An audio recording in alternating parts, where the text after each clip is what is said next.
That right there will make up for the bad day that I've had so far.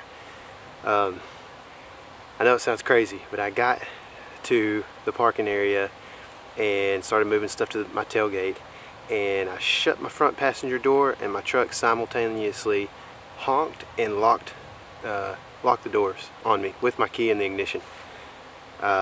Crazy. I've had some electrical problems, I guess, lately, and that's probably what it is. But going to check some cameras today. Got a it's been probably almost 2 months since we were in here, and we created a big huge web here in this big vast area to see if it's worth hunting or not.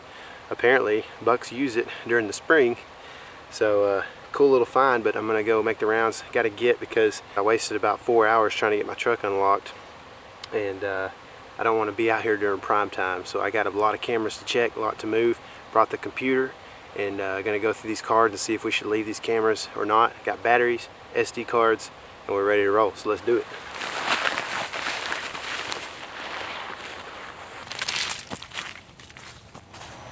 Well, this has truly been ups and downs on this little trip, from my truck locking its own keys in itself to,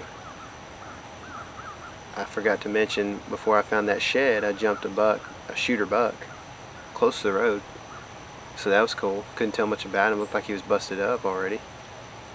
Found a shed, things seemed good. Got the camera one, checked, looked for it, couldn't find it.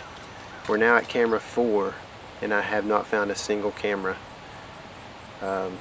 Pretty sure that every single one of them has been stolen, and not very happy about it. It's a lot of money, it's a lot of time, gas money, effort. We sweated it out putting these cameras out and putting this web up, and put it way back in there. But apparently there's a few people in here that are thieving some trail cameras. So I found a ground blind right back there that somebody made, because they apparently didn't want to carry a stand in that far, and it's been made this year, so I don't know. I'm sure it's that guy that's stolen some of these cameras in here. Shame on you. If you hunt public land and you steal cameras, shame on you, man. That's a lot of effort. It's a lot of money, and it's a big bummer too, you know. So I guess what I'm gonna do is head back to my truck and just go home. I don't know. I planned on moving these things around, brought my computer in to check and stuff. I'm very disappointed. Well, that was pretty brutal, but we made it through. We were supposed to set record temps for yesterday and today for any day in November ever. So we're talking probably upper 80s. It's 80 right now, and the sun is just about to go down.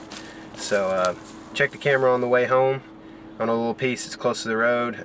You may have seen that I moved that camera back off that trail a little bit, and it looks like we got a shooter buck moving during daytime. So I'm going to take this info and try to consume what I can, learn what I can, you know, and learn from these trail camera thieves as well. Maybe we put it in a spot next time that's not as much deer movement, but also maybe not as much human movement. So unfortunately that happens. I guess humanity is not always what you want it to be, but we're gonna rest up this weekend and hit the road bright and early Monday and head to Kansas.